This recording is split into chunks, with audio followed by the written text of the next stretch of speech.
Oui, oui, qu'est-ce qu'on est content d'être en votre compagnie. Merci de regarder le Grand Talk. On est en votre compagnie. Très heureux d'être à nouveau des vôtres. Bonsoir Élisée, bonsoir, comment allez-vous? Bonsoir Brice, je vais très bien. Ça va, et vous-même? Ça va très bien, ça va mieux, ça va mieux. On est content de vous retrouver, la type. Bonsoir Pascal. Bonsoir Brice, comment allez-vous? Ça va, on va très très bien. On se voit hors studio et c'est tant mieux. D'accord. Ouais. J'ai confidences ou quoi? mais je suis d'accord. On se voit hors studio, je veux dire, on se rencontre hors du studio. Contrairement à Élisée que je ne vois jamais dans ma vie. Dès qu'on sort de la télé, on ne se voit plus. Mais pareil pour Isabelle. Extraordinairement, il déjeune régulièrement avec Élisée. Sans le voir. C'est bizarre. Non, il y a longtemps que... Bon, Isabelle, vous, à part dès qu'on sort du...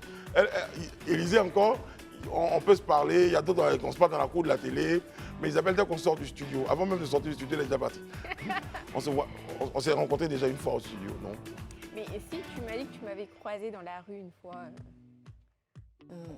ça veut dire qu'on fréquente souvent les mêmes endroits. Ouais, sait-on jamais. Sans se voir. C'est les endroits où on ne se voit pas.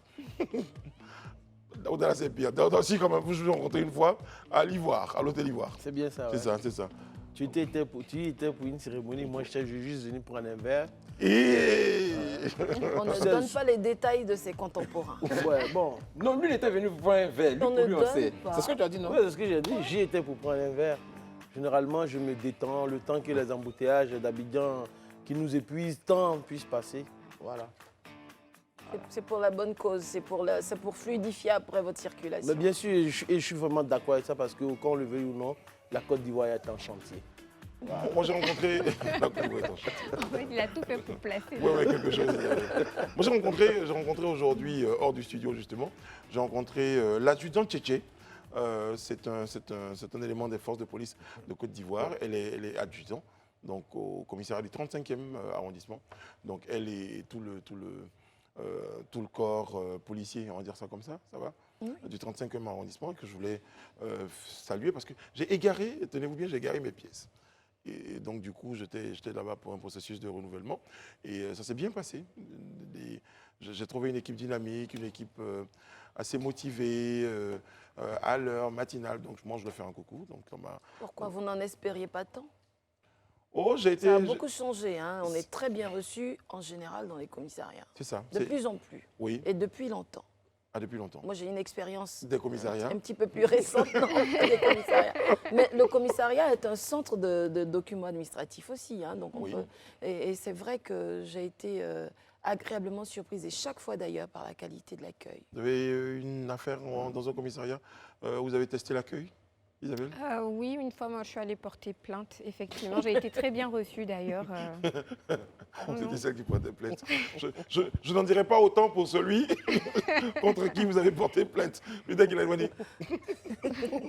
Non, c'était contre X. Daouda, moi, je suis sûr que vous avez déjà été reçu dans un commissariat. Non, dans les commissariats, j'avoue que je me sens très bien. Qu'on le veuille ou non, les policiers sont très avenants. Dans les commissariats, quand tu arrives, ils te reçoivent.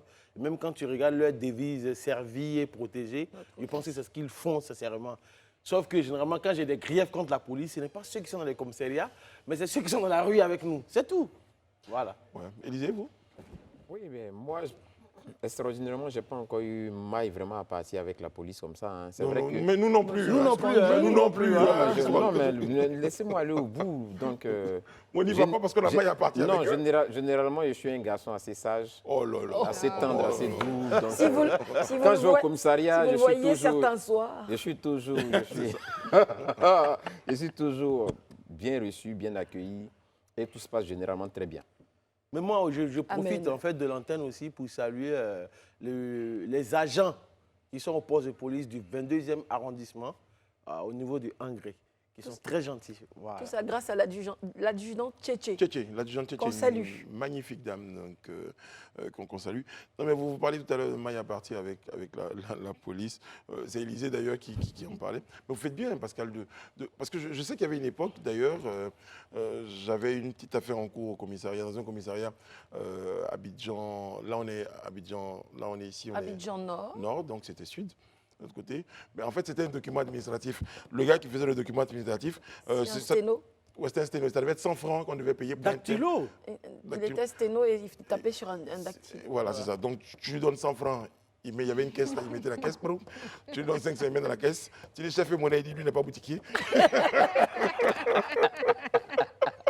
Mais est-ce qu'il est boutiquier quand même? Mais écoute, ça coûte 100 francs, je donne 500, vous rentrer ma monnaie. Mais il dit, il n'est pas boutiquier. Il ne vous regarde même pas. 1000 francs, ok, merci.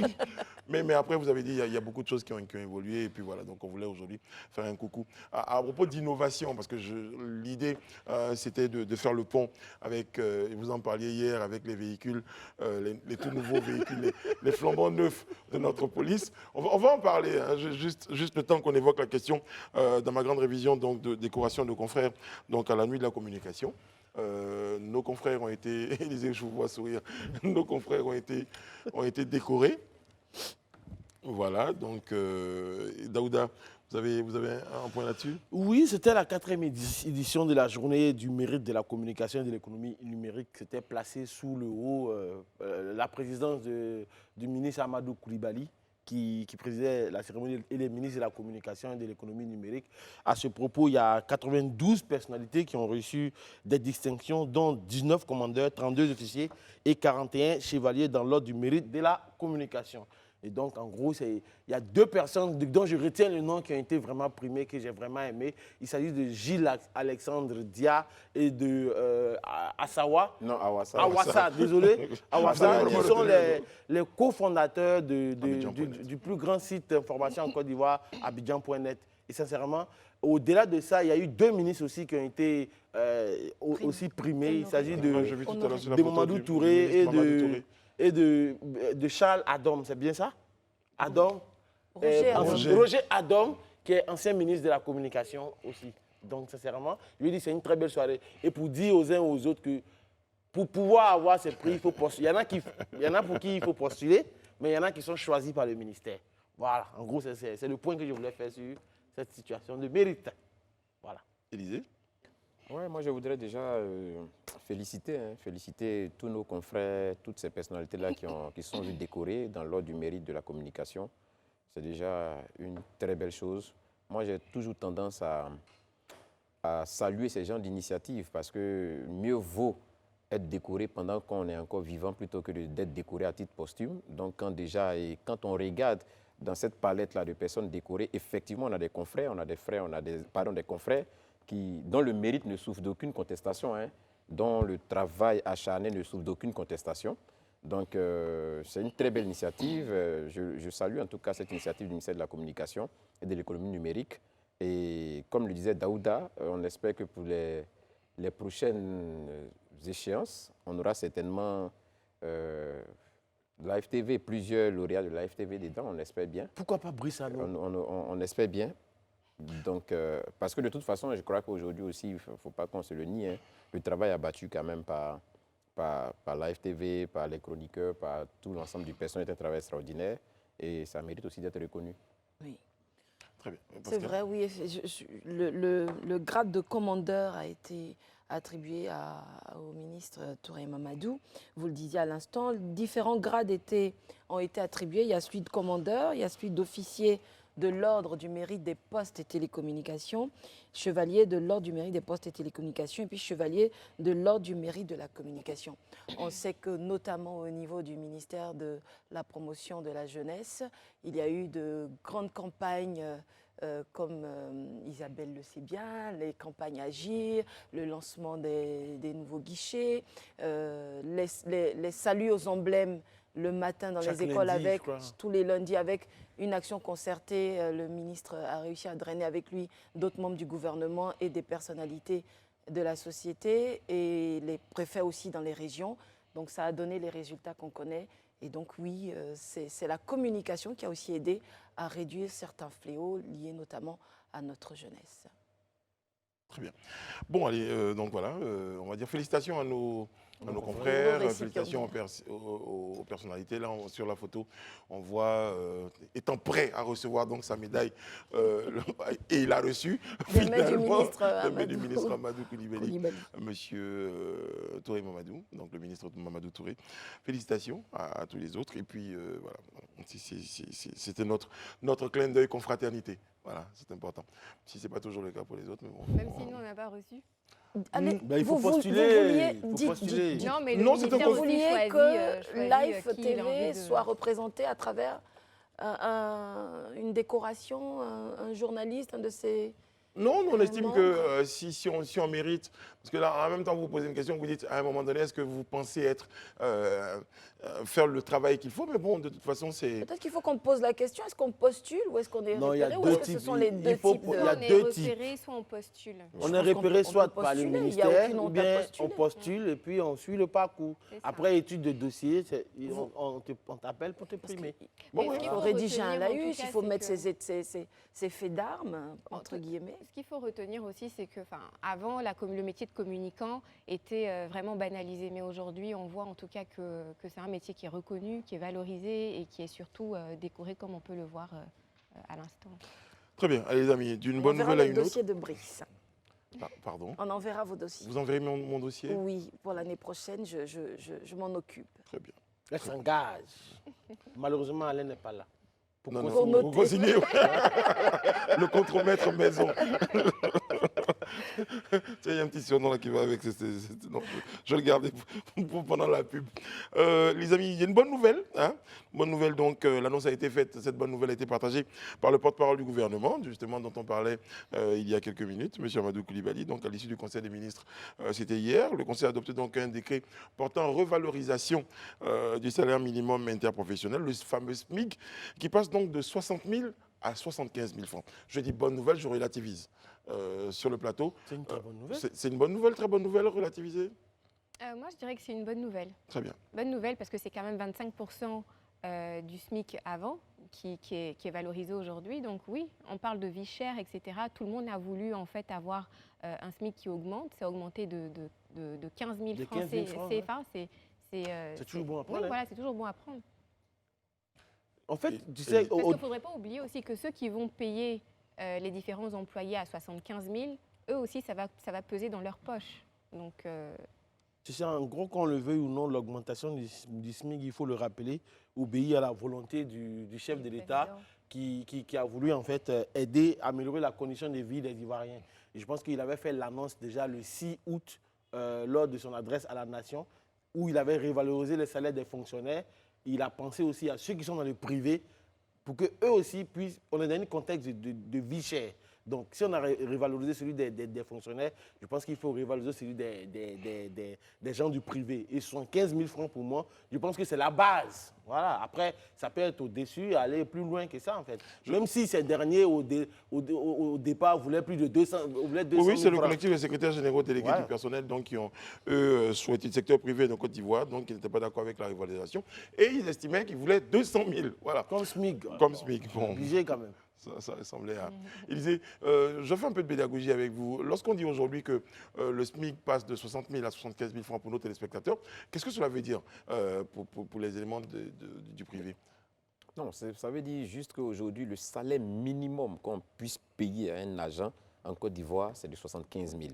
On ne doit pas payer de salaire à quelqu'un qui travaille, avec qui vous êtes en contrat, en dessous de 75 000. C'est ce que cela veut dire. Vous faites bien, vous dites qu'ils travaillent avec qui vous êtes en contrat. Mais Parce bien que j'allais sûr. vous poser la question.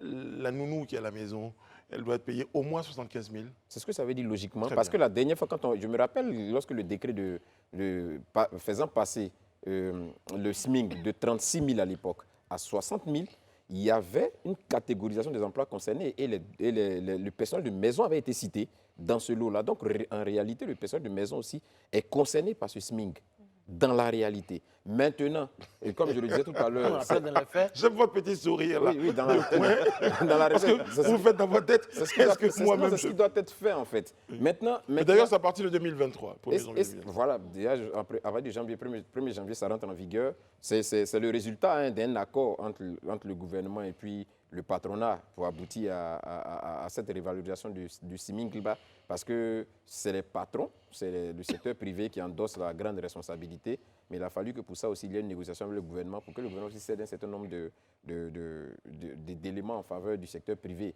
Donc c'est le résultat de la concertation, de la discussion qui a donné ces 75 000 là. Comme je le dis, c'est déjà une très bonne chose, mais pour moi, ce qui serait beaucoup plus important, c'est de se donner les moyens de vérifier que cela est fait dans la réalité. Parce que c'est surtout ça qui est important.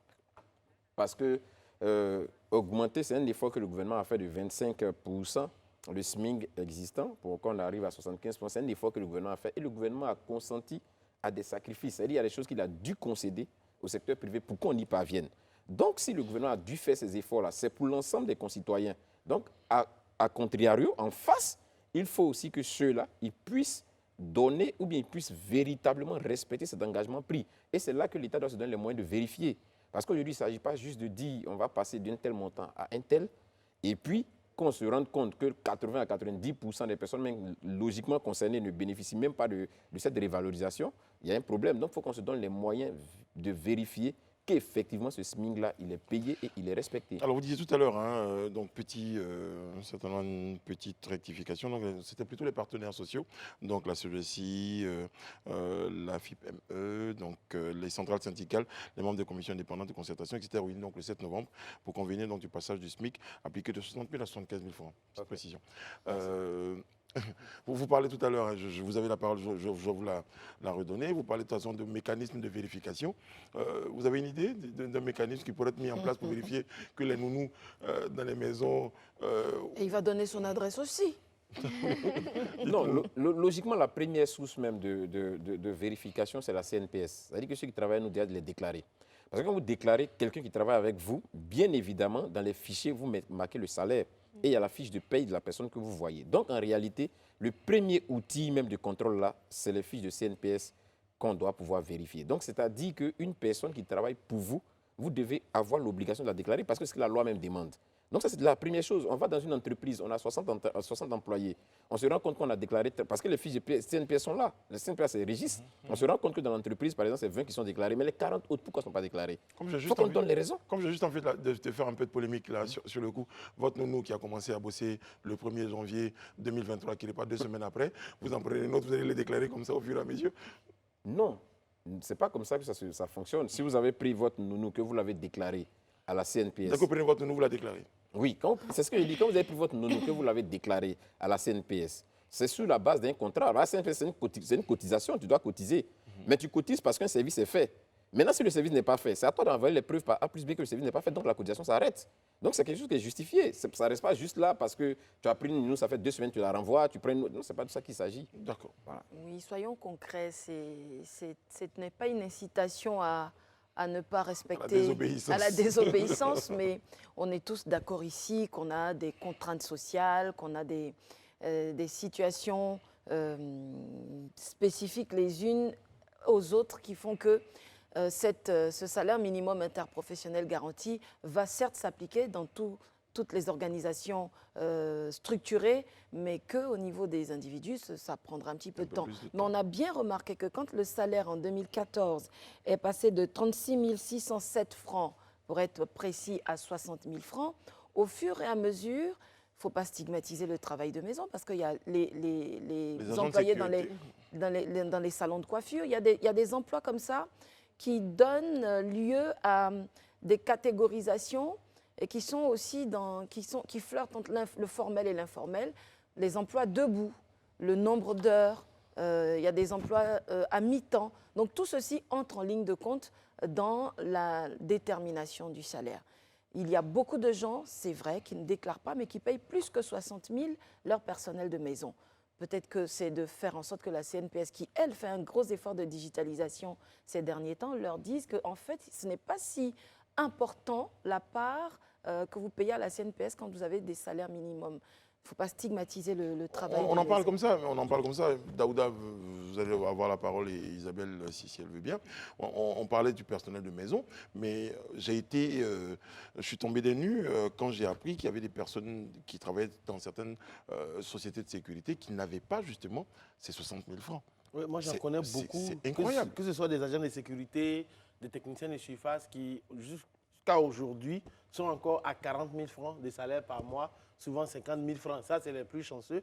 Mais généralement, ceux qui ont les 70 000, 80 000, c'est souvent les chefs d'équipe qui ont ce genre de trucs. Et j'avoue que Élisée en parlait tout à l'heure, qu'il faut qu'on puisse mettre en place un système de contrôle. Parce que quand l'État et le patronat, les deux s'asseyent pour faire des efforts, à un moment donné, il faut que l'État aussi puisse avoir un regard, il faut qu'il soit regardant. Dans la mesure où il y a des gens, il y a le besoin de l'emploi fait que les gens sont prêts à tout accepter. Le fait que tu n'as rien, du coup, quand on te propose 50 000 francs, tu prends parce que derrière, il n'y a rien. Donc aujourd'hui, il faut pousser, il faut obliger le patronat, certains patrons, parce que je n'ai pas dit tous les patrons, certains patrons à payer exactement les gens à 75 000 francs ou plus. Parce que 50 000 francs, quand on regarde aujourd'hui à Abidjan, avoir simplement une entrée couchée ou bien un studio, si tu n'as pas 50 000, tu ne dors pas. Finalement, tu es obligé d'aller dormir dans des baraques, dans des maisons en bois et un peu partout dans les quartiers de la Brèche. Je pense que Abidjan est en train de se développer. Il faut qu'on puisse sortir de ce carcan-là. En fait. La Côte d'Ivoire est en chantier. La Côte d'Ivoire, comme je le disais, est en chantier. Et le métro d'Abidjan a été... les travaux ont été inaugurés. Il y a eu également le passage de... le 23, ça sera... le 23, on est le 20... On est le 22. Demain 23, donc vu que vous en parlez. À Yamoussoukro, donc la Sotra va ouvrir ses lignes. Ah oui, les bus arrivent à Oui, Yamoussoukro. il y a eu une parade en fait cette nuit. Il y a eu une parade de bus de Sotra dans toute la ville de Yamoussoukro. C'était très beau à voir. C'est très beau à voir, c'est ça, on est au fait. Donc c'est demain, donc le Premier ministre Patrick Hachi, qui aura à ses côtés donc, le ministre du Transport Amadou Koné, donc vont inaugurer officiellement donc, la ligne de la Sotra à Yamoussoukro. Mais après, c'est le nom là, bon, c'est vrai que quand c'était Sotra à Abidjan, ça allait, mais Sotraï. À Ouaga, par exemple, je sais que c'est... C'est Sotrabé, non? Pardon? Sotrabé, ouais, c'est pas quoi là? Oui, c'est Sotraco. Sotraco. Ouais. Mais en fait, on ne va pas changer le nom de la Sotra dans chaque ville. La Sotra est déjà à Boaké, hein? Donc, est-ce qu'on va dire la Sotrabé? Sotrabé. Ou la Sotrabé. Sotrabé, non. Ça reste Sotra. On veut le transport. Abidjan de Yamoussoukro, le Sotraï. Non, mais c'est vrai que le A, il était mis pour Abidjan. C'est vrai que le A, il était mis pour Abidjanais, mais on peut juste le laisser là pour le transport. Les gens, ils complétaient le transport. Ça Ouais, était transport, oui. Voilà, c'était le transport, tout simplement. Il reste cohérent. Voilà, il reste cohérent. Donc, on n'a pas forcément besoin de le ramener à Moi, je pense qu'on peut faire très simple, le Sotraci, transport de Côte d'Ivoire. Non, arrêtez avec les Sotraci, Copassi. Sotraci. À un moment donné, il faut qu'on s'en sorte. Sotra, c'est beau, c'est fun et c'est cool. Et c'est court. Si on est habitué déjà. On est habitué. Très bien. Bon, vous faire la différence entre Sotra Yamoussoukro et Mais Sotra pourquoi d'Abidjan. Oui, c'est le même bus. C'est bon. Il est vert et il est blanc. Et c'est le même. C'est bon, j'abdique. Il n'y a pas de problème. Bon, on va poursuivre les amis avec l'éducation nationale. Donc, puisqu'on parle de chiffres, on va progresser. Et on parle de 10,8 milliards de francs CFA versés aux ex-enseignants contractuels. Élisée Bologbeu, vous étiez sur notre plateau, notre enseignant maison. Je crois que c'est le genre d'information. Qui a porté son pain de tissu. Notre Comme un instituteur. C'était exactement le cliché. précepteur maison. Non, mais je le disais la dernière fois, je le répète, hein, si je n'avais pas été journaliste, je pense que c'est le métier que j'aurais épousé. Oui, mais à chaque fois que vous dites ça, ça me fait toujours plaisir de transmettre le savoir, de partager en fait la connaissance, le peu que j'ai. Donc pour moi, ça l'aide vraiment un excellent métier, quoi. Vous avez dit si vous n'êtes pas journaliste, vous serez footballeur. Vous avez dit ça aussi en même temps. Ah, non. Souvent, on varie, n'est-ce pas? C'est ça. Bon, c'est après plusieurs mois d'attente que les enseignants contractuels sont passés donc à la caisse. C'était le 20 décembre dernier. Un reliquat de salaire a été versé par le gouvernement ivoirien après un temps de sources officielles. 10,8 milliards, Élisée Bologbeu. Oui, 10,8 milliards aux enseignants contractuels. Déjà, il faut dire que les enseignants contractuels ils ont été tous recrutés au final par un décret présidentiel qui a demandé qu'ils soient tous recrutés. Et ça fait partie même des mesures prises par le chef de l'État. Donc aujourd'hui, c'est déjà une situation normalisée. Mais durant la période pendant laquelle ils avaient ce statut d'enseignant contractuel, il y avait eu des arriérés de paiement. Il y a certains qui n'étaient pas rentrés en possession de leur dû. parce qu'au niveau budgétaire, il fallait l'inscrire dans le budget de l'État. Et pour l'inscrire dans le budget de l'État, il fallait que ce soit assez formalisé. Donc tout ce processus a pris vraiment du temps. Beaucoup ont vécu vraiment la galère. Hein. Moi, j'ai eu même des appels au secours que j'ai vus sur Facebook de plusieurs qui étaient vraiment... Mais certains, malgré la situation difficile, sont restés à leur poste, sont restés à la tâche et ont travaillé avec abnégation. Ils étaient au total 10 282. Exactement ça. Donc aujourd'hui, le gouvernement a donc décidé de faire face à ces créances, parce qu'effectivement, il devait, donc de faire face à ces créances-là en leur payant ce qui leur était dû. Donc c'est ce qui a été fait, et ça vient vraiment à une période, je dirais... Non, mais je suis même en train d'imaginer que cette période-là commence à être financièrement bénie. Ben, ça devient une vraie période de Noël, en fait. Mais exactement, parce que certains reçoivent, donc, on leur a dit, avant la fin de l'année, vous allez avoir tout ce qu'on vous devait. Ouais. La rente viagère pour certains. Notamment la rente viagère. Voilà. Et après, cette fois, c'est au tour des enseignants contractuels. Même les partis politiques qui sont passés, hein, eux aussi, ils reçoivent leur subvention avant la fin de l'année. On a envie de dire voilà. que les partis politiques Oui, les partis politiques, oui, ça a été dit hier au Conseil des ministres. Donc le gouvernement a décidé de leur payer, de payer aux partis politiques leur subvention, voilà, avant la fin de cette année. Est-ce que ce n'est pas le Père Noël? Mais ce Père Noël, où passe-t-il? Pourquoi ne passe-t-il pas par chez vous? Par chez nous. Mais un grand proverbe disait, si la montagne ne va pas, là, permettez-moi l'expression, au Père Noël, le Père Noël ira à la montagne. Donc, bon, enfin, l'expression juste, c'est à Mahomet, Mahomet est la montagne. Nous irons vers le Père Noël.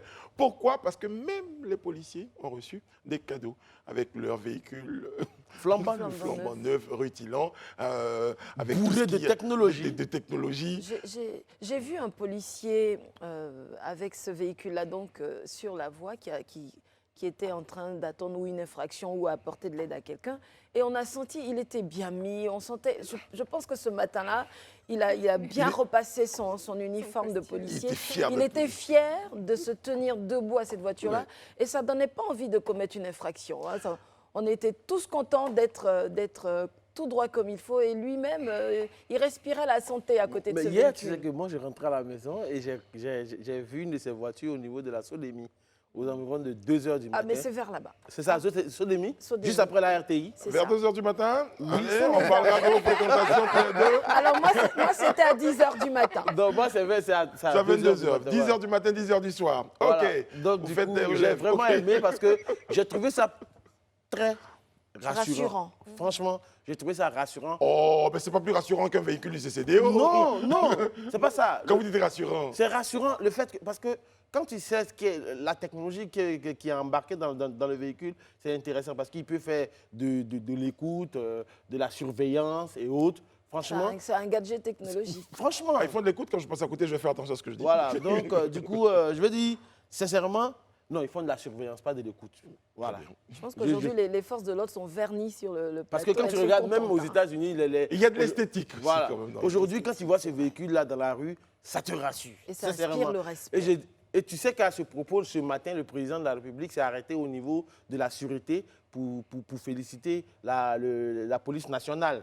À ce propos, pour l'effort qu'ils ont fourni avec ces véhicules, sécuriser la ville d'Abidjan, surtout que nous sommes en période de fête où on se fait tous agresser comme on le veut. Bon, Isabelle en sait quelque chose. C'est pas bien grave, je fais mon Kevin Aubin en te balançant un peu. Ouais, c'est ce que je constate. Voilà. Donc, sincèrement, bravo en tout cas à la police nationale. Mais en même temps, il n'y a que 20. Non, mais 20, c'est pour... Déjà, je pense que le ministre Bagondo, il a dit avant-hier, il n'y a que 20, c'est vrai. Ça débute par Abidjan, mais à court et moyen terme, ça va aller jusqu'à l'intérieur. Hier, vous en parliez, il y avait que 20. La première vague, en fait, c'est 70 qui sont prévus pour la première vague. Maintenant, cette première vague-là, c'est les 20 là qui ont été déjà réceptionnés. C'est une première vague de 70 qui est prévue et probablement ça doit s'étendre d'ici fin janvier. Il a attendu 70 véhicules de ce type-là. En attendant, il aurait été dommage avec les fêtes qui ont commencé. Donc, moi, j'entends bien les anciennes bâchées, les pick-up, en train de dire ça c'est gâté. Et on sera là. Non, mais moi, hier je pense que sur ce plateau, j'en parlais. Je disais que il était important pour le DGPN d'attirer l'attention des policiers qui seront à bord de ces véhicules, de faire attention. Parce que c'est des véhicules qui, forcément, ont coûté cher aux contribuables ivoiriens, avec la technologie qui est dedans, même le véhicule lui-même. Je pense qu'à un moment donné, Non, mais ils ont de la conscience professionnelle. C'est de la matière, ça a vocation à s'abîmer, surtout qu'on mette en place, en fait, dans toutes nos stratégies, le suivi, il faut qu'il y ait des départements dédiés à l'entretien de tout ce qui est investissement. Tout ce qui est investissement dans le matériel, que ce soit à la police ou dans toute autre administration. Très bien. Bon, alors, il y en a un qui est vraiment qui est malchanceux comme tout. Je ne sais pas si on doit le considérer comme le premier. C'est un record quand même. C'est un palmarès. Lui, il s'est fait choper et il était l'un des premiers à inaugurer le véhicule. Ouais, effectivement, il a été le premier et je pense que ce qui vous Je pense qu'on peut le féliciter. Oui, mais bizarrement, tu sais que sur la toile, j'ai vu quelqu'un qui a dit « Bravo champion ». C'est le premier Ivoirien à avoir inauguré le tout nouveau véhicule de la police. Et bon, c'était à Trècheville en fait. C'est un motocycliste qui a fait un accident. Il a cogné un dégât mixte avec des hommes et du matériel. Ah, j'ai eu peur, je pensais que vous alliez dire avec des chèvres. Et Non, pas des chèvres. Et du coup, il a voulu fuir. C'était dans un délit de fuite. Donc, il a été rattrapé par ces policiers qui nous rassurent au bord de nos routes, qui l'ont juste arrêté. Voilà. Et lui, dans son quartier, il a dû certainement dire à sa sortie, moi, j'ai goûté voiture. Et puis, c'est climatisé. En plus, tu sais, il y avait une façon d'appeler les véhicules, avant les véhicules de police, on appelait ça sans payer. Vous connaissez les bâchés Non, c'est les pick-up double cabine. Derrière, il y avait des barreaux où on te mettait de l'autre côté. Vous semblez connaître le sujet. Il avait vu les barreaux à l'intérieur. Et après, il y a eu les... je sais que le commissariat du 9e arrondissement avait un véhicule... qui n'était pas justement un pick-up, parce que le 9e arrondissement, donc il y avait le numéro 9, il s'appelait Ronaldo. Chaque fois qu'il passait, mais c'était... Après, on se plaignait, on disait non, il n'y a pas toujours l'essence dedans, mais bon, enfin bref.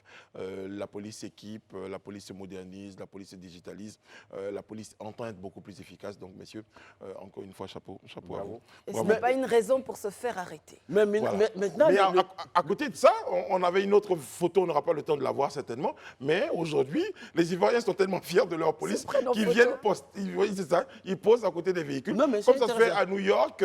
Un peu, même en France, ça se fait tout et tout. Mais je veux dire, ça participe à la proximité aussi des populations avec la police. On n'a pas à avoir peur de la police. Elle a à la nôtre. mais c'est ce qu'on voulait, c'est ce Les gens qu'on sont ingrats attendait. quand même. Les gens sont ingrats quand même. Les anciennes bâchées. J'insiste. Les 4x4. Personne n'allait faire des photos avec. Pourtant, c'était beau. Hein? Non, c'était pas beau, Brice.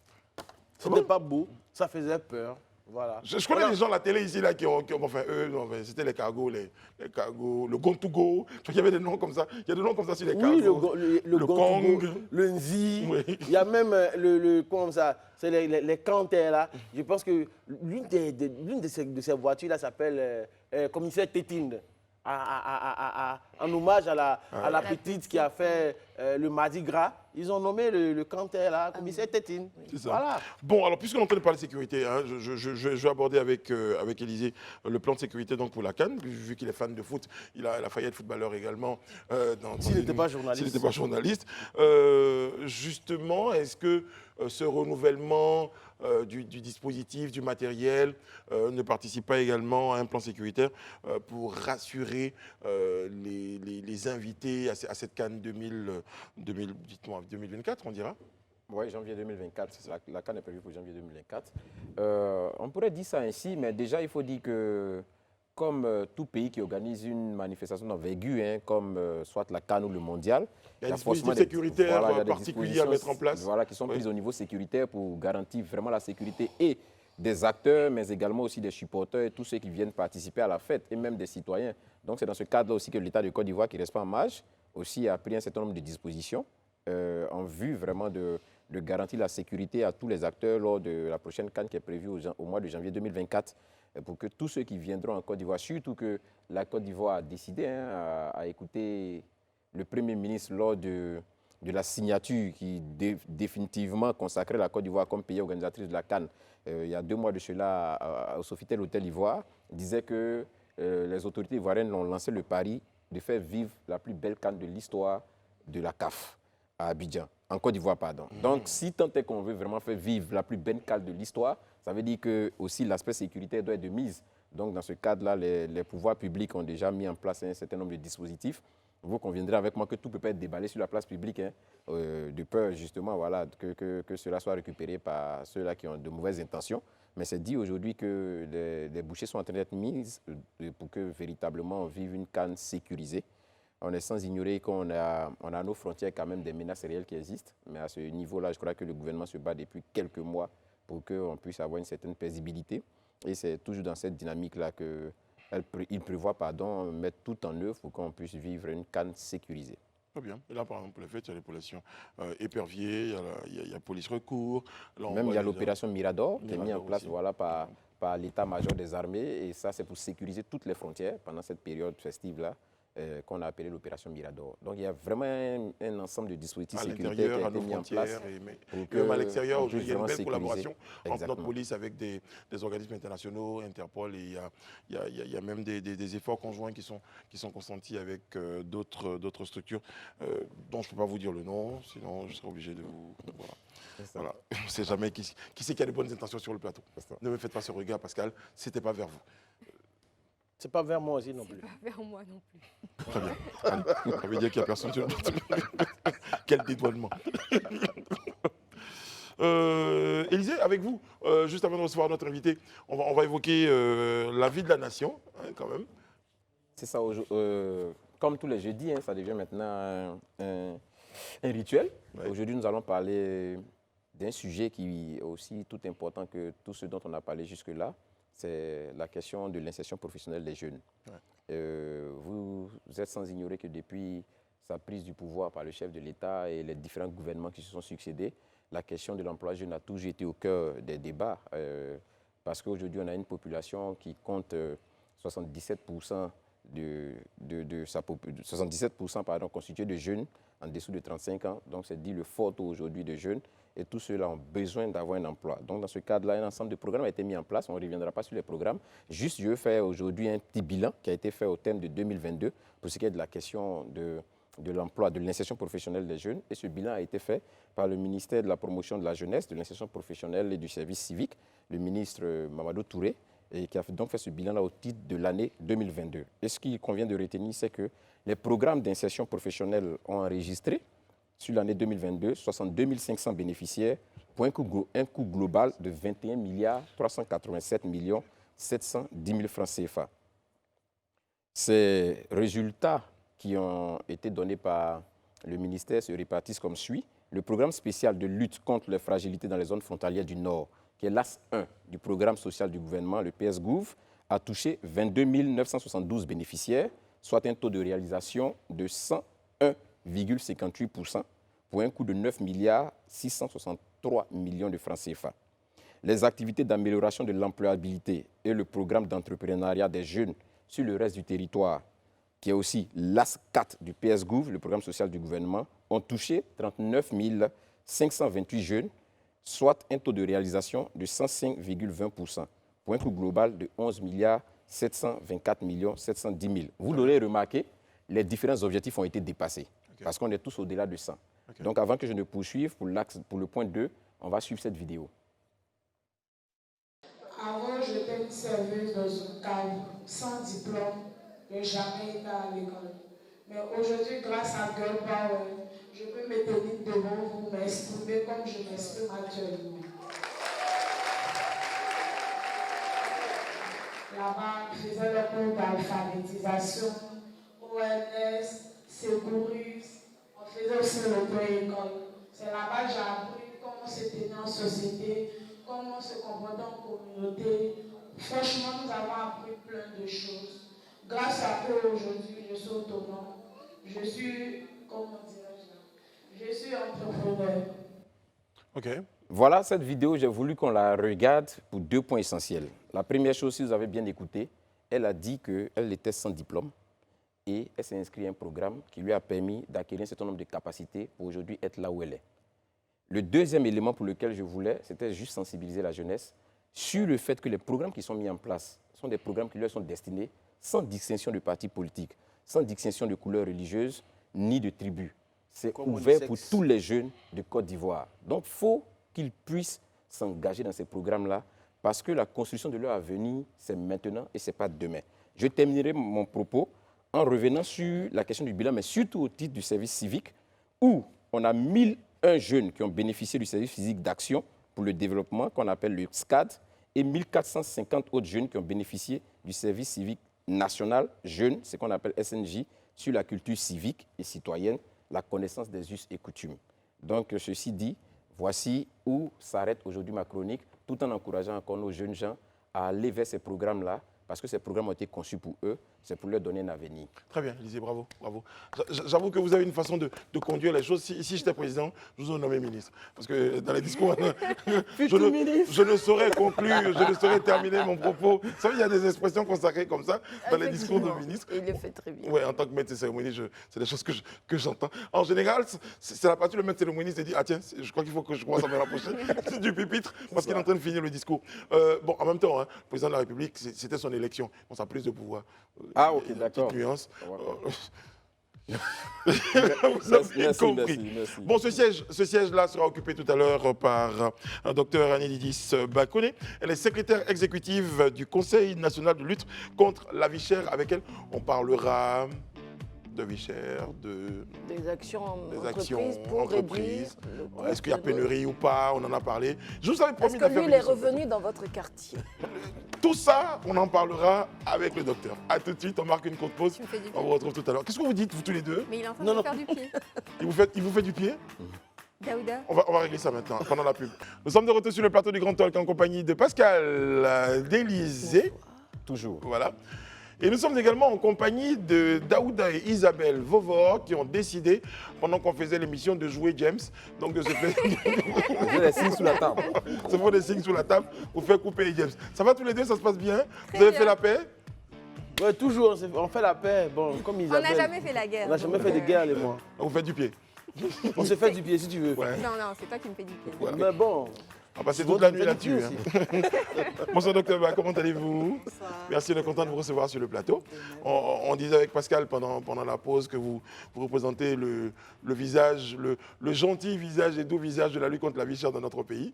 Merci d'accepter d'être sur notre plateau. Parce qu'on avait besoin de certains éléments d'éclaircissement et vous avez bien voulu, en dépit d'un emploi du temps assez chargé, d'être avec nous sur le plateau. Alors déjà, moi, je commence par un témoignage. On m'a annoncé des indiscrétions, qu'il y avait pénurie d'huile, de sucre dans ce pays. Je me suis débrouillé comme je pouvais. Ma mère d'ailleurs m'a envoyé 3 litres d'huile rouge. Bon, ce n'était pas de cette huile-là que je parlais. Quel est l'état des lieux? Qu'est-ce qu'on peut dire aujourd'hui aux Ivoiriens pour les rassurer? Parce qu'en général, en période de fête, il y a toujours ce spectre-là qui plane dans la tête des gens. Qu'est-ce qu'on peut dire? Ce qu'on peut leur dire, c'est simplement sur, par exemple, le produit de l'huile et du sucre. Il y a eu des communiqués, justement, qui ont été faits pour, effectivement, par exemple, sur l'huile, les industriels ont fait le communiqué pour montrer le constat qu'effectivement, ils pouvaient avoir par endroit une pénurie due à des sorties frauduleuses de l'huile de notre pays. Et parce que c'est la réalité, l'huile est moins chère en Côte d'Ivoire. Là où en Côte d'Ivoire, on a plafonné le prix de l'huile, le gouvernement a plafonné le prix de l'huile à 1200 francs le litre. Mais dans les pays de la sous-région, on se retrouve avec le litre à prix de 1800, des fois même 2000. Ouais. Donc ça montre bien que les mesures du gouvernement pour maintenir les prix à un niveau abordable sont effectives quand on regarde, quand on compare avec les pays de la sous-région. Mais cela a pour conséquence que il y a des personnes qui pensent toujours qu'elles peuvent être plus malines que les autres et qui cherchent à gruger. Donc il y a eu des sorties frauduleuses de lui qui ont fait que de manière conjoncturels, vraiment très à court terme, des problèmes sur l'huile. Mais c'est Et totalement surtout réglé. qu'il y a des mesures qui ont été prises rapidement. Très rapidement, voilà, très rapidement. Le gouvernement s'est rapidement saisi de la question. Et donc, il y a eu une suspension de toute exportation de l'huile pour privilégier notre marché national. Parce que c'est bon d'exporter, c'est bon de livrer les pays de la sous-région. Personne n'est contre le commerce international. Mais ça ne doit pas se faire au détriment de nos populations. Et le gouvernement totalement responsable et soucieux du bien-être des consommateurs donc, a pris immédiatement cette décision de suspension. Et aujourd'hui, tout est rentré dans l'ordre.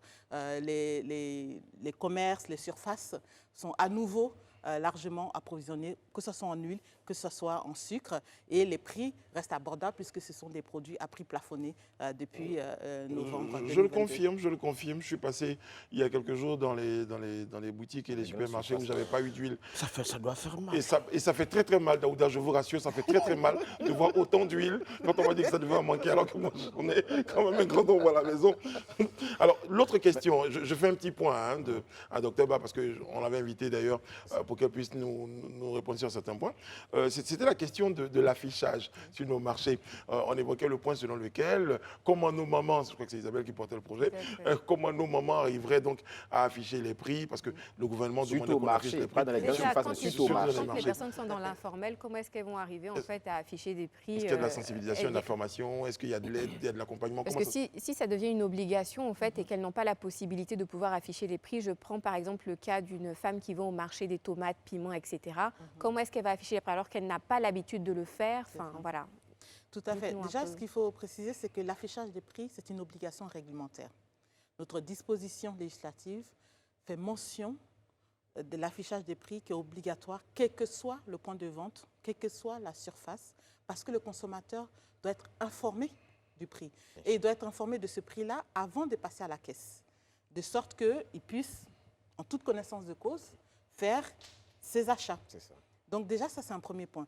Deuxième point, effectivement, mais on est d'accord, hein, qu'il y a certaines surfaces, donc notamment nos marchés, qui n'affichent pas encore les prix comme il se doit. Mais je veux dire, il n'y a rien de très compliqué. Parce que quand vous regardez ailleurs, dans les marchés, les prix sont affichés sur des petites tablettes, sur des petites pancartes. Donc déjà, notre réglementation dit d'afficher les prix, mais il n'y a pas d'obligation. On n'impose pas la manière d'afficher les prix. Donc, elles sont tout à fait libres d'afficher comme il se doit. Il y en a qui le font sur des cartons, il y en a qui le font sur des petites pancartes, il y en a qui le font sur des ardoises, etc. Donc, vraiment, peu importe le support, l'essentiel est que le consommateur soit informé. Donc, il y a une campagne de sensibilisation qui s'est faite. Ça rentre dans la stratégie de modernisation du commerce intérieur, donc, qui est pilotée par le ministère du Commerce, de l'Industrie et de la Promotion des PME. Et effectivement, le ministre Souleymane Dirasouba en fait vraiment un axe majeur parce que l'information est importante. Ça permet d'éviter ce qu'on appelle en économie l'asymétrie d'information. Et lorsqu'on est dans une telle situation, lorsqu'un consommateur n'est pas informé, ben, il est ouvert à toutes sortes de spéculations, etc. Alors que quand le prix est affiché, bon, tout le monde est informé. Quand vous arrivez, on ne peut pas vous dire c'est un autre prix, on ne peut pas vous annoncer un autre prix et ça vous permet de savoir qu'est-ce que vous allez consommer. Exactement. Bah, c'est bien, mais je reviens encore à ces femmes qui sont dans le secteur informel où beaucoup ne savent même pas lire et écrire. Comment est-ce qu'elles vont faire pour pouvoir afficher en fait le prix Elles ne savent pas lire et écrire, mais elles connaissent l'argent. Hein. Oui, non, mais elles peuvent se faire aider. Non, mais parce qu'on développe en fait certaines appétences, mais après, pour pouvoir écrire, là, ça devient un peu plus complexe. Oui, mais je pense qu'elles connaissent les chiffres et puis elles peuvent totalement se faire aider, effectivement. Dans cette stratégie donc, de modernisation du commerce intérieur, on travaille avec les présidentes des marchés, qui elles sont la plupart quand même assez lettrées. Il y a vraiment un accompagnement qui va avec. Maintenant, c'est vrai que c'est quelque chose pour certaines qui peut être nouveau, donc ça peut être un peu difficile à mettre en place. Mais d'une manière générale, elles sont assez partantes, hein, parce qu'elles sont conscientes qu'on ne peut pas continuer à exercer comme on exerçait il y a 10, 15, 20 ans, 50 ans. Donc il y a cette volonté pour elle-même d'aller vers une forme de modernisation. Pour rassurer Daouda qui était sur ce plateau, qui a estimé un jour avoir fait des achats, qui avait des prix qui étaient affichés au niveau des rayons, et lorsqu'il arrive au niveau de la caisse, ce n'est pas les mêmes prix. Qu'est-ce qui est prévu comme sanction à ces contrevenants, par exemple? Alors déjà, ce qu'il faut dire, c'est que le prix qui est affiché, c'est le prix légalement que le consommateur doit payer. C'est-à-dire que s'il y a un prix qui est affiché et vous arrivez à la caisse, c'est un autre prix, qu'on vous annonce un autre prix, s'il est supérieur, bien entendu, parce que s'il est inférieur, je pense que vous n'allez pas vous plaindre, mais s'il est supérieur, la loi dit que c'est le prix qui est affiché qui fait force de loi. Et donc, légalement, c'est ce prix-là que vous devez exiger de payer. Donc, il n'y a pas de... La question de dire non, on n'a pas eu le temps d'échanger, etc. Bon, ça peut arriver. Peut-être en discutant, si vous trouvez un terrain d'entente, tant mieux. Mais légalement, c'est le prix affiché qui fait force de loi dans notre réglementation. D'accord. Moi, on est à l'approche des fêtes et dernièrement, on a vu des syndicats de boulangers nous inquiéter, dire que le SMIC a augmenté, donc leurs charges aussi ont augmenté, donc le prix du pain peut aussi augmenter. Qu'est-ce que le CNLVC fait contre ça et quelle décision a été prise, même s'il y a deux syndicats qui sont en confrontation sur le sujet? Vous savez, le pain fait partie des produits à prix réglementé. Donc, ils font partie des mesures qui ont été adoptées par le gouvernement. Et le pain a été inclus donc, sur la liste des produits à prix réglementé. Donc, c'est une denrée qui est très suivie. Et dans ce genre de denrées, sur ce genre de denrées qui sont suivies et qui sont donc sur la liste des prix à prix réglementés, il ne peut pas avoir d'augmentation sans concertation préalable avec l'administration, notamment le ministère du Commerce, de l'Industrie et de la Promotion des PME. Donc ça, c'est vraiment une disposition légale. Et donc, ceux qui se sont levés pour faire de telles annonces, ça a été de manière non concertée. Unilatérale. Et qui ne va pas du tout dans le sens des habitudes de concertation que le ministre du Commerce, M. Souleymane Dirasouba, a instauré avec l'ensemble des acteurs, notamment des produits de première nécessité et de grande consommation. Très bien. Et c'est pour ça que, justement, d'autres syndicats se sont levés pour dire, mais nous-mêmes, on n'est pas informés en tant que boulanger de cette mesure et on se dissocie totalement de cela. Les syndicats donc, sont là. Ce que je peux affirmer, c'est que c'est une mesure qui est non avenue et qui est totalement inappropriée. Tout à l'heure. Donc, je disais, il y a trois fêtières qui se retrouvent dans le secteur de la boulangerie. Donc, je disais donc la déclaration lue par le président de la Fédération des commerçants boulangers et pâtissiers de Côte d'Ivoire et de la Fédération interprofessionnelle des artisans boulangers et pâtissiers de Côte d'Ivoire qui s'est désolidarisé donc du haut patronat de la boulangerie et de la pâtisserie en Côte d'Ivoire et qui envisageait donc cette fameuse augmentation des prix. Donc, ceci donc expliquait tout petit peu. Et puis, il faut rappeler que le secteur de la boulangerie bénéficie de mesures d'accompagnement. Je veux dire, depuis la crise en Ukraine et donc les hausses des cours du blé, puisqu'on ne produit pas du blé dans notre pays, ce n'est pas une denrée tropicale, donc on ne la produit pas, on importe. Et donc avec cette crise en Ukraine, encore dans les pays de l'Est, la hausse au cours mondial a fait que il y a eu des hausses. Donc le gouvernement a immédiatement agi. Il y a eu une subvention sous forme de suspension des droits de douane au niveau de l'importation, quand même qui s'échiffre à plus de 6 milliards du blé, des importations de blé, donc pour soutenir le secteur. Il y a également la mise en place d'un fonds de garantie pour soutenir le secteur. Donc le gouvernement non seulement a mis la main à la poche et faire en sorte que le consommateur puisse continuer à avoir la baguette de pain standard à 150 francs et une baguette améliorée à 200 francs. Donc vraiment avec les efforts que le gouvernement et tout ce que le gouvernement a mis sur la table pour permettre aux Ivoiriens de pouvoir avoir accès à la baguette de pain à un prix abordable, je pense que ce genre de déclarations sont vraiment totalement incompréhensibles. Oui. Très bien.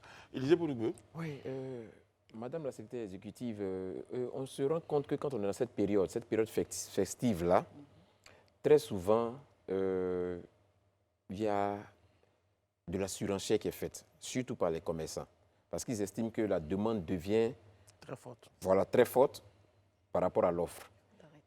Alors qu'on a des produits qui ont été plafonnés, est-ce que c'est normal, dans cette période-là, que ces produits plafonnés-là, les commerçants sortent de ces prix? Si on constate que ces commerçants sont sortis de ces prix, qu'est-ce qu'on fait? Ce qu'il faut dire, c'est que le plafonnement des prix, lorsque ça a adopté, sur la période faite ou pas faite, le plafonnement reste de mise. Parce que justement, le but, c'est de préserver le pouvoir d'achat des populations. Donc, toutes les fois où, en tant que consommateur, vous êtes face dans un commerce à des prix qui ne respectent pas les prix qui ont été arrêtés. Et je précise que ce sont des prix qui ont été arrêtés de concert avec l'ensemble des acteurs de chacune des filières à chaque fois. Et c'est des prix qui tiennent en compte de leurs charges, qui tiennent en compte de tout ce qu'ils peuvent supporter et en même temps qui tiennent en compte du pouvoir d'achat des populations. Donc ce sont des prix qui sont concertés. Donc aujourd'hui, on ne peut pas venir nous dire le prix qui est fixé ne nous arrange pas parce que ce sont des prix concertés. Ça, c'est un premier point. Et deuxième point, qu'est-ce qu'on fait? Qu'est-ce que vous faites quand vous êtes face à cette situation? Vous appelez le 1343, numéro vert gratuit du ministère du Commerce, de l'Industrie et de la Promotion des PME. Vous pouvez reprendre, s'il vous plaît, le 1343. C'est un numéro court, 1343, c'est un numéro gratuit. Donc vraiment, n'hésitez pas à appeler parce que je peux vous assurer que toutes les fois où les consommateurs ont appelé, immédiatement, en tout cas dans la journée, ça a été réglé. En tout cas, le point de vente a été visité par la brigade de contrôle rapide. Parce que c'est pour ça aussi que le gouvernement a mis en place pour pouvoir vraiment faire cette veille et cette protection du consommateur, a mis en place une brigade spéciale, qui est la brigade de contrôle rapide, qui a été équipée par le chef du gouvernement, M. Patrick Hachi, en matériel roulant. Informatique, etc. Donc aujourd'hui, c'est une brigade qui est fonctionnelle et je peux vous assurer que toutes les fois on reçoit des appels, la brigade se déporte immédiatement pour faire le constat et donc mener les investigations et sanctionner si besoin. Je tiens aussi à rappeler, parce que souvent on entend, bon, surtout c'est le cas dans les boutiques des quartiers, ah mais je ne veux pas, c'est vrai qu'ils ne respectent pas les prix, mais je ne veux pas. C'est mon Mauritanien préféré. C'est mon voisin. Exactement. Salut Abdoul. Et donc, oui, j'ai peur qu'il sache que, voilà, il ne veut pas qu'il sache que c'est moi qui ai appelé. Ce que je peux vous rassurer que l'appel est anonyme. En aucun cas, on ne sait qui a appelé. Et quand les agents reçoivent l'appel et qui vont sur le terrain, en aucun cas, ils ne disent « nous venons parce que nous avons reçu un appel ». Un appel d'Élysée. Jamais ce n'est mentionné. Donc, quand ils viennent, c'est comme si c'était dans leur feuille de route, routine de contrôle. Donc, vraiment, je peux rassurer les populations qui se sentent à l'aise de pouvoir appeler et signaler et surtout de défendre leur pouvoir d'achat en appelant le 1343. Et il faut rappeler qu'il y a des sanctions. On lisait Élysée, ces sanctions partent donc des amendes. Il y a ensuite la fermeture des boutiques et ça va souvent jusqu'à des peines de prison. C'est vraiment très important. Il est important peut-être de rappeler juste les produits plafonnés. C'est aussi important pour nos téléspectateurs. Oui, les produits plafonnés, donc, ils sont au nombre de 7. Donc, vous avez le riz, vous avez la tomate concentrée, les pâtes alimentaires, le sucre, l'huile, le lait et la viande de bœuf. C'est ça. Merci. Là, vous êtes parfaite. On était là comme ça. Et si elle oublie, si elle oublie. Si elle oublie, il y a l'image derrière. Non, elle le fait tous les jours. Elle le fait tous les jours. C'était l'exercice, c'était son challenge.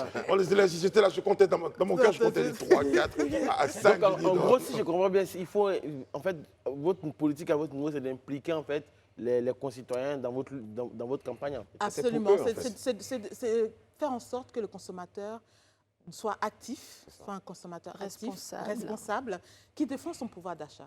Parce que le gouvernement fait beaucoup d'efforts, adopte des mesures, mais on ne peut pas accompagner chaque Ivoirien qui va faire ses achats. On ne peut pas tenir la main de chaque Ivoirien qui rentre dans un point de vente. Donc, on a besoin des citoyens qui soient responsables et qui défendent leur pouvoir d'achat. Parce que quand on adopte des mesures, des plafonnements, qui sont accompagnés en plus de subventions, de suspension des droits des douanes, etc., donc c'est un coût pour l'État, c'est un coût pour le gouvernement, donc pour permettre aux consommateurs de pouvoir bénéficier de cela. Donc on ne peut pas accepter que des personnes, heureusement, ce n'est pas les commerçants les plus nombreux, heureusement, la plupart des commerçants quand même jouent le jeu et vraiment on les félicite pour ça. Mais comme dans toute corporation, il y a toujours des personnes qui pensent qu'ils peuvent gruger. Et donc c'est pour ces personnes-là que nous demandons la vigilance des consommateurs et de signaler tout contrevenant. Nous sommes en fin d'entretien, docteur. Aujourd'hui, les Ivoiriens ont juste besoin de votre présence sur notre plateau, le prétexte pour les rassurer. Élysée parlait tout à l'heure de la période des fêtes, que pour cette période des fêtes, vous veillez au grain pour que, et d'ailleurs le grain dans mon dos, que tout se passe bien pour eux. Absolument. Absolument. Ce que je peux vous dire, c'est que le gouvernement est à la tâche. Le ministre Souleymane Dirassouba est vraiment en fait un élément important de son je l'ai vu plusieurs fois sur le terrain, lui-même est souvent sur le terrain et surtout il suit de manière quotidienne l'évolution des prix. Donc que ce soit la période des fêtes ou pas, les prix plafonnés notamment doivent rester abordables. Et on invite donc les commerçants à ne pas s'adonner à de la spéculation, parce que la spéculation est répréhensible dans notre législation. Très bien. Et le mot de la fin sera le 1343. C'est ça. 1343, 1343. numéro vert gratuit. Exactement. Bon, docteur, merci de passer sur notre plateau. À ce propos, juste avant d'aller à la pub, on a quand même des félicitations pour vous. Vous avez été... Vous avez été décoré, donc on a une petite image. Est-ce qu'on a... Ah, mais bravo. Moi, je vous disais, Brice, que chaque fois que je voyais une image de lutte contre la vie chère, je voyais docteur et je disais, mais pourquoi la dame, elle fait toujours l'achat de ses légumes quand on vient parler de vie chère? En fait, c'est parce qu'elle défend les intérêts des consommateurs. Elle connaît la liste de ces produits, surtout. Merci beaucoup. La liste des sept. Après, je fais un petit tour là pour savoir si elle a la liste de ces produits. Allez, un produit tout de suite, Isabelle. La viande de bœuf. Bravo, Isabelle. Non, mais en fait, j'ai retenu parce que je me suis dit, ce sont les ingrédients pour faire, par exemple, du riz au gras ou alors du riz au lait. Du coup, ça te permet tout de suite de mémoriser. C'est surtout les ingrédients qui ont été réclamés à mon ami par le marabout du quartier. Il a dit, toi, je te vois venir. Merci, docteur. Merci à vous. On marque une courte pause et on se retrouve tout à l'heure pour la suite de notre rendez-vous. Président Ado, le président, malheureusement, il a un emploi du temps, mais il vous aurait rencontré. Merci beaucoup. On marque une courte pause. À tout à l'heure. Nous sommes de retour sur le plateau du Grand Talk. Merci d'être en notre compagnie, de nous regarder sur les canaux 206 du Bouquet Canal+, et numéro 6 de la TNT. Je range mon oreillette. Tous les présentateurs ont cette oreillette. Il faut le savoir quand même. Il y a même quelqu'un de très connu qui l'a dit dans sa vidéo il n'y a pas longtemps. Qui découvrait il n'y a pas longtemps, justement, que les qu'il y avait présentateurs une avaient des oreillettes. oreillette et qu'il y a une Eliane qui vous donne des instructions. Il fallait que la personne ait l'information avant. Tous les présentateurs ont une oreillette. Voilà. Donc j'en ai une. Donc, vous me regard d'amour, pourquoi vous me faites... C'est Bon, l'effet de alors, Noël. C'est le fait de Noël, oui, la magie de Noël. Mauvaise pioche, hein, parce que... Elle a été prise la main dans le sac. Dans l'expression juste la main sur les boules. Je pense qu'on était plus dans cette logique. Dans cette logique. Vous voulez une boule, Isabelle? Ah non, merci. Plutôt deux, alors. Ah non, merci. Surtout pas. Elle veut la couronne, en fait. Bon, vu qu'on a le ton au sourire, donc on va accueillir... C'est l'atmosphère de Noël. C'est l'atmosphère de Noël. Accueillons ensemble notre président, s'il vous plaît. Voilà, c'est parti. Encore des cadeaux dans ces 2 temps-là, donc on espère qu'on en aura aussi. Monsieur le Président, Père Noël. vraiment, prenez place à nos côtés. Bonsoir, Brice. Merci. Comment On a vous reçu allez? vos consignes, vous avez souhaité que nous ne nous levions pas Voilà. pendant que vous arrivez. Bien sûr, Sinon, bien sûr. on n'aurait pas osé hein, quand même. Tout à fait, c'est un grand Monsieur le Président, bonheur. Voilà. Qu'est-ce que c'est que ça? Vous avez... Ah ben, c'est un grand bonheur pour moi d'être avec vous comme chaque soir. Et bien évidemment, comme vous l'avez remarqué, j'ai tenu à amener 2 cadeaux. Bien sûr, pour ces dames que je considère comme des filles. Oh. Et c'est de la part de Dominique.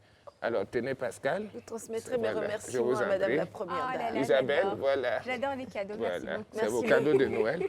Et quant aux hommes, vous n'avez pas été oubliés, rassurez-vous.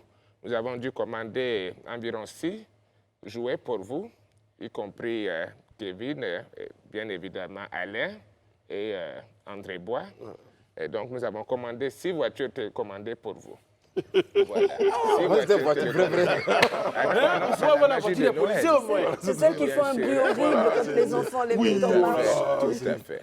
Monsieur le Président, moi je me suis posé une question. Laquelle? À quoi peut ressembler une journée du président? Écoutez, une journée de président n'est pas une journée ordinaire.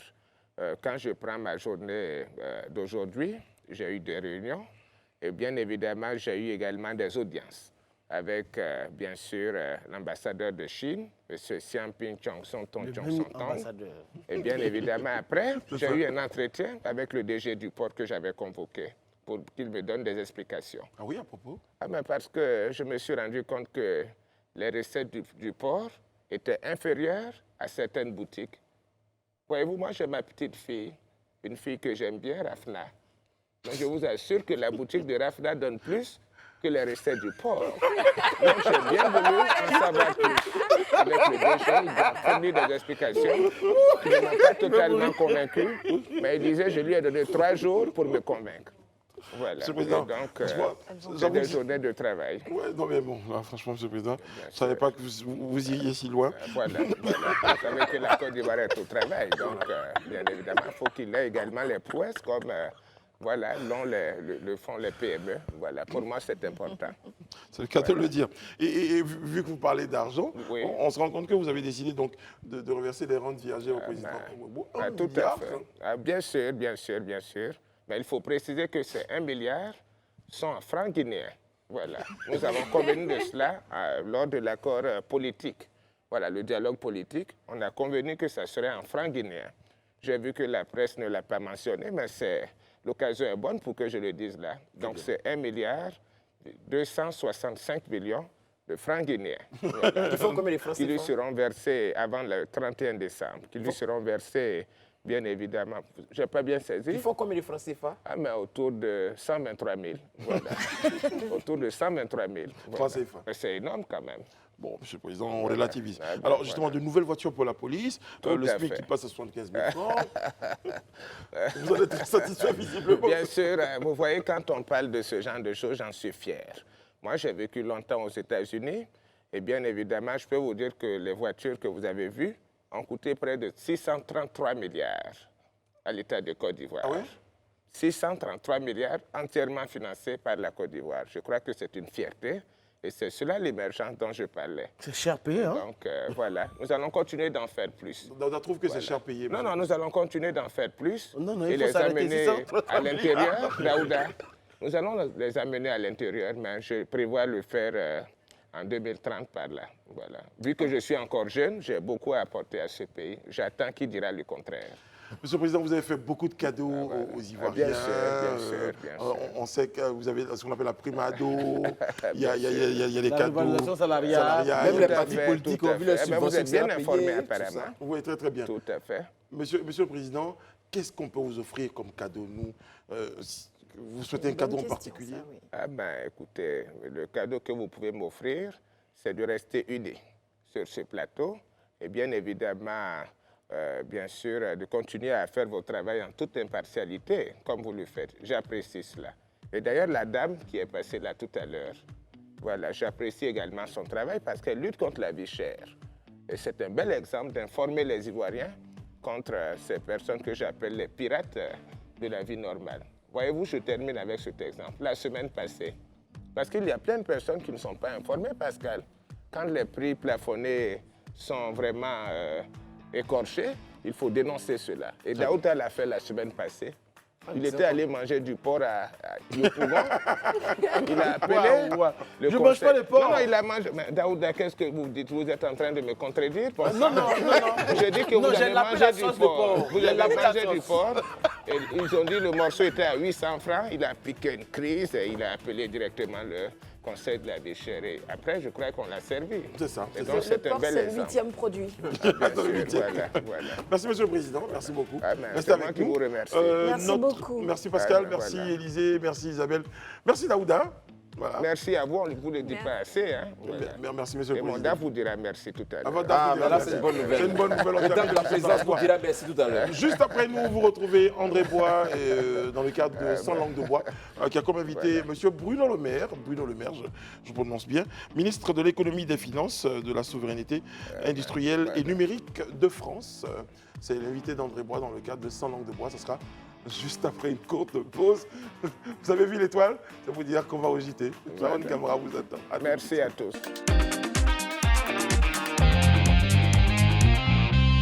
Je reprends le relais pour une interview sans langue de bois avec une personnalité qui en ce moment dans notre pays, c'est le ministre français de l'économie, des finances et de la souveraineté industrielle et numérique, ministre de la France, qui est avec nous, Bruno Le Maire. Bonjour. Bonjour. Nous sommes très heureux que vous ayez accepté cette invitation sur Live TV. Vous êtes là, évidemment, dans le cadre de vos activités qui concernent la question de la coopération entre la Côte d'Ivoire et la France. Alors, parlons-en. Quel est l'état aujourd'hui de cette coopération économique entre nos deux pays et finalement, est-ce que la situation, elle a un peu changé? La Côte d'Ivoire commerce moins avec la France. C'est peut-être ça aussi la situation, Monsieur le ministre. L'État, puisque vous me posez la question, il est excellent. Et je pense qu'on peut en être fiers tous les deux, la France, la Côte d'Ivoire. Pourquoi? Parce que, dans le fond, c'est deux économies qui résistent très bien à la crise du Covid et crise de l'inflation. La France a aujourd'hui un taux de croissance qui reste positif, elle résiste à l'inflation. Et la Côte d'Ivoire, sous l'impulsion du président Alassane Ouattara, du Premier ministre Patrick Hachi, a aussi des résultats exceptionnels. Forte croissance, inflation maîtrisée. Donc deux États qui réussissent, ils ont vocation à travailler économiquement ensemble. C'est ce que nous faisons. C'est ce que vous faites, vous me dites, mais finalement, quelle est la part de la France dans ces beaux résultats de la Côte d'Ivoire? Est-ce qu'on peut l'estimer comme ça? Non, la part des beaux résultats, elle revient à 100% aux Ivoiriennes et aux Ivoiriens, au dynamisme des entreprises ivoiriennes et à la politique économique qui est menée par le gouvernement ivoirien. Mais nous avons évidemment des projets qui sont importants dans le domaine des infrastructures, des projets de plus en plus structurants de coopération pour les PME, pour les TPE, pour tous les jeunes entrepreneurs de Côte d'Ivoire. Donc non seulement la situation est excellente, mais je pense surtout qu'on a des perspectives nouvelles devant nous qui, moi, me plaisent beaucoup. J'oublie jamais qu'en Côte d'Ivoire, plus de 70% des habitants ont moins de 35 ans. C'est une population très jeune. Donc il faut bâtir sur cette jeunesse, sur cet entrepreneuriat ivoirien très jeune, qui est ultra dynamique, ultra successful, pour parler en bon français, qui sait exactement ce qu'il veut et qui va apporter beaucoup de richesse au pays.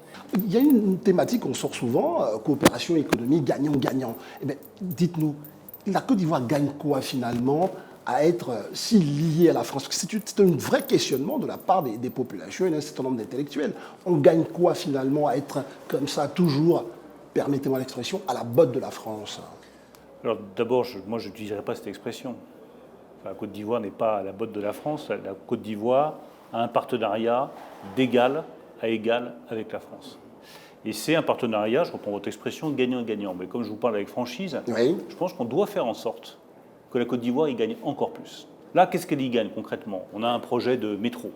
Le métro, c'est très complexe, c'est techniquement difficile à mettre en place. Et bien, on va travailler ensemble, la France, la Côte d'Ivoire, pour avoir ce métro d'Abidjan, qui est un des plus grands projets d'infrastructure en Afrique, 37 km de métro, dans des conditions géographiques qui ne sont pas évidentes, qui va être réalisé d'ici quelques années. Là, on donne aujourd'hui concrètement le coup d'envoi de ce métro d'Abidjan sur lequel on a travaillé depuis plusieurs années. Ça va être bon pour la population ivoirienne. Enfin, moi, je viens souvent à Abidjan, je vois la congestion qu'il y a à Abidjan, comme dans toutes les grandes villes. Je vois les menaces de pollution. La bonne réponse, c'est quoi? C'est du transport public, c'est ce métro. Donc je pense vraiment que c'est dans l'intérêt de la population ivoirienne. Ensuite, quand je vous dis on peut faire mieux, je suis convaincu qu'on doit faire mieux, c'est qu'il faut qu'il y ait une part de valeur ajoutée plus importante pour la Côte d'Ivoire. Qu'est-ce que ça veut dire? Ça veut dire former des salariés ici, en Côte d'Ivoire, pour qu'ils participent au chantier, pour qu'ensuite, lorsque le métro sera en fonctionnement, ils puissent faire la maintenance, les révisions techniques, et que ça crée des emplois pour la Côte d'Ivoire. Mais c'est ça, c'est important, Monsieur le ministre. Sur un tel projet, il y a un vrai transfert de compétences qui va accompagner justement la mise en œuvre du projet. Je suis totalement d'accord. Et je pense que c'est vraiment ce qu'il faut développer. Un transfert de compétences, un transfert de savoir-faire, de la valeur ajoutée pour la Côte d'Ivoire. Et je vais aller encore plus loin. Moi, je suis favorable, lorsqu'il y a des entreprises françaises qui viennent travailler en Côte d'Ivoire, que des Ivoiriens prennent des participations dans ces entreprises pour que ce soit leur intérêt à eux et à la Côte d'Ivoire de développer leur activité sur le territoire de la Côte d'Ivoire.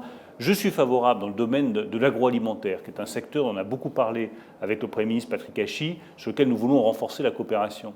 Mais il faut que la valeur reste ici, sur le territoire de Côte d'Ivoire. En matière de cacao, vous fournissez la matière brute, mais il faut aussi que vous gardiez la valeur de la transformation, l'argent qui va avec, les emplois qui vont avec, les technologies qui vont avec, pour la Côte d'Ivoire. Et moi, je suis favorable à cette orientation qui est de dire le partenariat, il doit être bénéfique encore plus pour la Côte d'Ivoire. Ça, ce sont des engagements forts, vous le prenez, le gouvernement français aussi sans doute, mais sur le métro, parce qu'on a entendu dire que le financement, il y a eu le retrait d'un certain nombre de partenaires, l'État français s'y est impliqué fortement. Est-ce que tout ça, ça ne jette pas un trouble? Parce qu'on aurait pu laisser les entreprises s'organiser comme elles le voulaient. Est-ce qu'il fallait forcément que l'État français prenne comme ça la main sur ce dossier?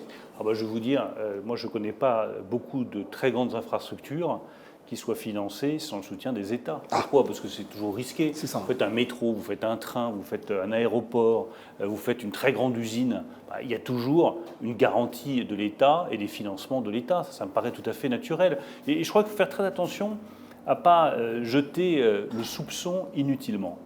La coopération économique entre la France et la Côte d'Ivoire, elle est excellente. Je pense que même si elle est excellente, on peut l'améliorer au bénéfice de la Côte d'Ivoire pour qu'il y ait plus de valeur, plus de technologie, plus de qualifications qui reviennent vers la Côte d'Ivoire. Mais ça ne doit pas nous amener à jeter le soupçon sur une grande infrastructure qui va d'abord bénéficier aux habitants d'Abidjan et sur lequel, comme dans toutes les grandes infrastructures, il y a toujours une implication de l'État. Vous parlez d'infrastructure. Regardez, juste derrière nous, il y a des choses qui se passent. On voit qu'il y a un nouvel échangeur, tout ça. Mais là, c'est de la coopération, j'allais dire, dans laquelle il n'y a pas la France. Alors, est-ce que justement la France est en train de perdre ses positions sur la Côte d'Ivoire? Parce que là, c'est le Maroc, un peu à côté, il y a les Chinois. Est-ce qu'à ce niveau, c'est un précaré français qui est en train de se, j'allais dire, réduire comme peau de chagrin? Vous savez, moi, j'aime pas ces expressions. Pourtant, je ne suis pas si âgé que ça. Mais ce mot précaré m'est complètement étranger. Ouais. Moi, j'aime la compétition. J'adore la compétition sportive et j'aime bien la compétition économique aussi.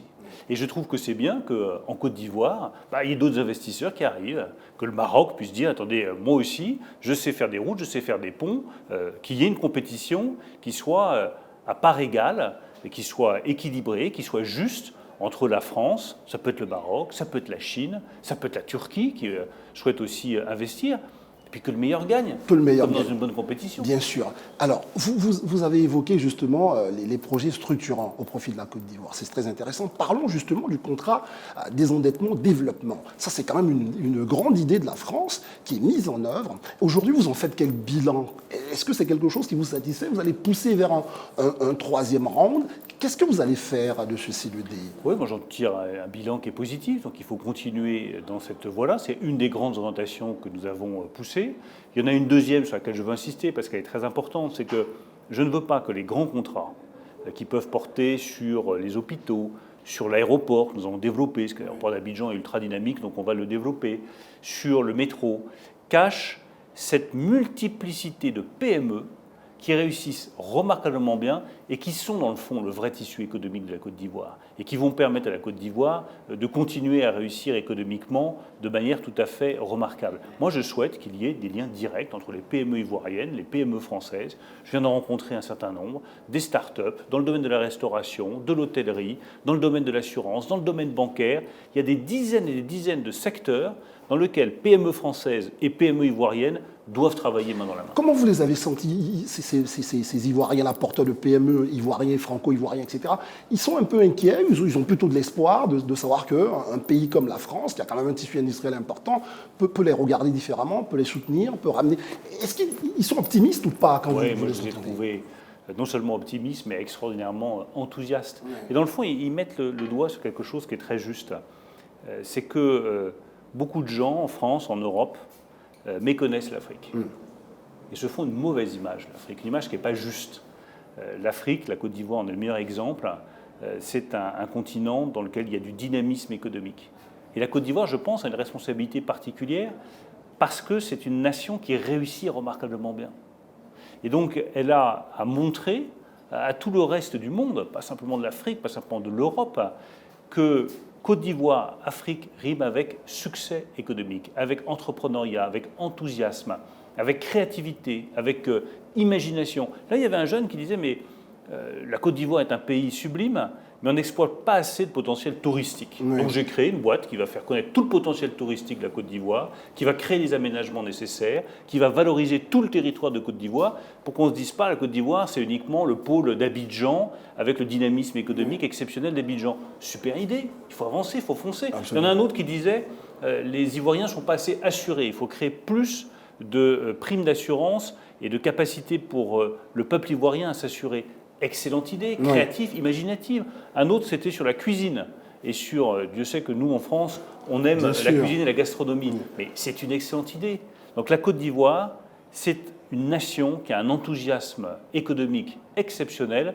Ben, tant mieux pour la Côte d'Ivoire et tant mieux pour la France. Alors quand j'ai parlé un peu de crainte, ce n'est pas une question qui vous concerne exclusivement, mais la question des visas pour ces acteurs économiques-là, souvent leur mobilité peut être aussi un frein à pas mal de rencontres, même avec les Français. Est-ce qu'à ce niveau-là, vous, en tant que ministre de l'économie et des finances, c'est quelque chose qui vous allez prendre des positions très précises là-dessus?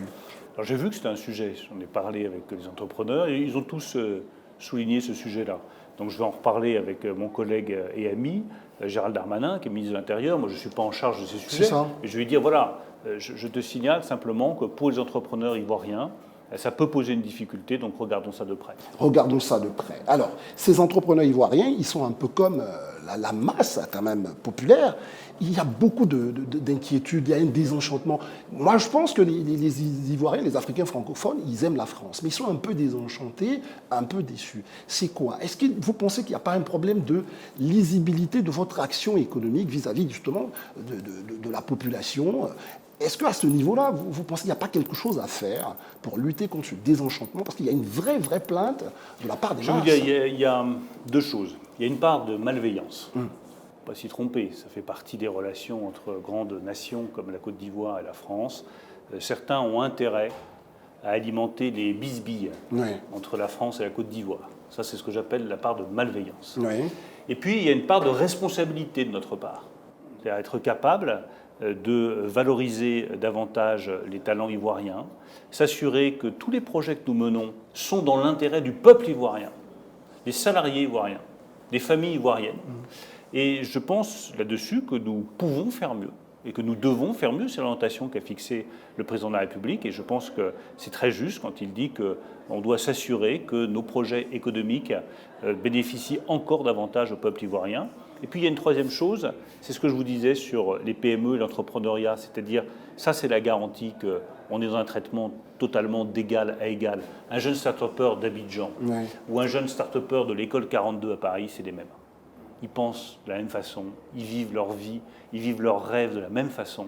Et c'est la meilleure manière, à mon avis, d'écarter tout soupçon, toute critique entre nos deux nations. Laissons ces jeunes entrepreneurs travailler main dans la main ensemble.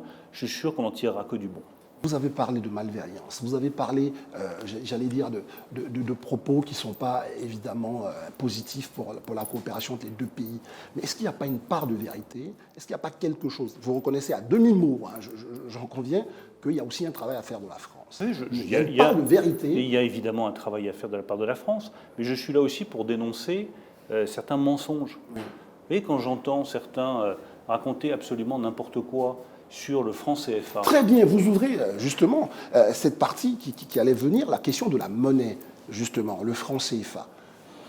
Vous dites quoi? Nous sommes, j'allais dire, nous faisons l'objet des accusations à tort de personnes qui ne connaissent pas vraiment le sujet. Sur ce sujet-là, autant sur l'entrepreneuriat, vous voyez, je reconnais qu'on doit toujours faire plus pour que la valeur ajoutée, la valeur monétaire, économique, revienne à la Côte d'Ivoire. C'est un rééquilibrage qui était nécessaire, qui a été engagé par le président de la République, et on veut avancer dans cette direction. Autant sur le franc CFA, alors là, je veux vraiment dénoncer des mensonges. Oui. Alors, enfin, nous avons, avec le président Alassane Ouattara, le président Emmanuel Macron, signé la fin du franc CFA en 2019.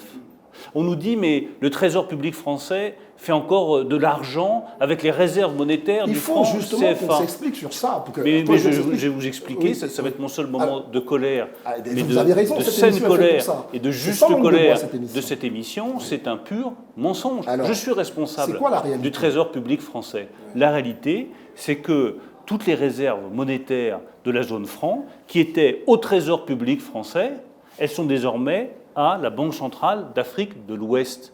Elles sont reparties de France en Afrique, conformément aux engagements que nous avons pris. La réalité, c'est qu'avant, il y avait une gouvernance à laquelle je participais, à laquelle mes services participaient. Je n'y participe plus. Très bien. Donc tous ceux qui nous accusent de continuer à avoir encore une mainmise sur ce sujet-là colportent des mensonges. Moi, je préfère la vérité au mensonge. La vérité, c'est que tout ce qui permettra au continent africain et à cette partie de l'Afrique à laquelle nous sommes particulièrement attachés, de construire sa propre puissance, moi j'y serais favorable. Très bien. Et nous y serons favorables. Très bien, dans ce cas-là, Bruno Le Maire, pourquoi cette affaire de garantie, pourquoi il existe encore? Parce que c'est ce qui fait que beaucoup ne comprennent pas. Pourquoi on est obligé de garantir la convertibilité entre l'euro et le franc CFA par la France?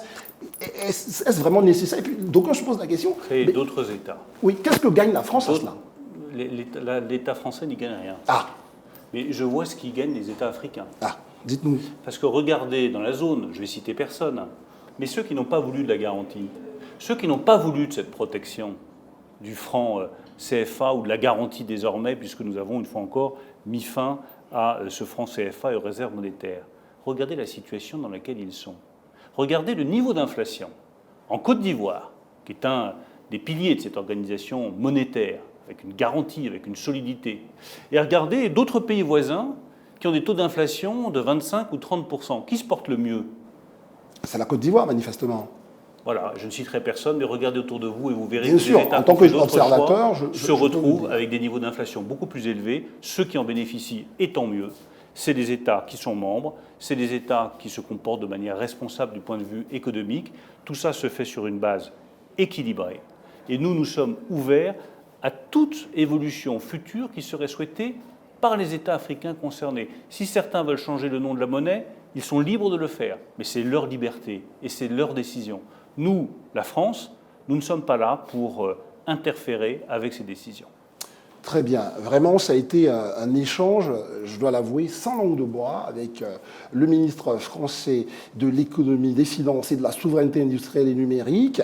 Vous avez parlé justement avec une pointe de colère sur une accusation récurrente qu'on entend à propos du franc CFA. Moi, je vous remercie de nous avoir accordé merci à vous cet et échange. merci pour Live TV ce dialogue. est une chaîne ivoirienne toute nouvelle qui demande justement à être un canal pour permettre aux Ivoiriens et aux Africains de comprendre la réalité des choses, la réalité de leur monde. Et ceux qui peuvent souvent nous la donner, ce sont les dirigeants de ce monde. Et nous en recevions un ce soir. Je vous remercie. Sans langue de bois revient jeudi prochain avec une autre personnalité. Bonne fin de soirée sur Live TV.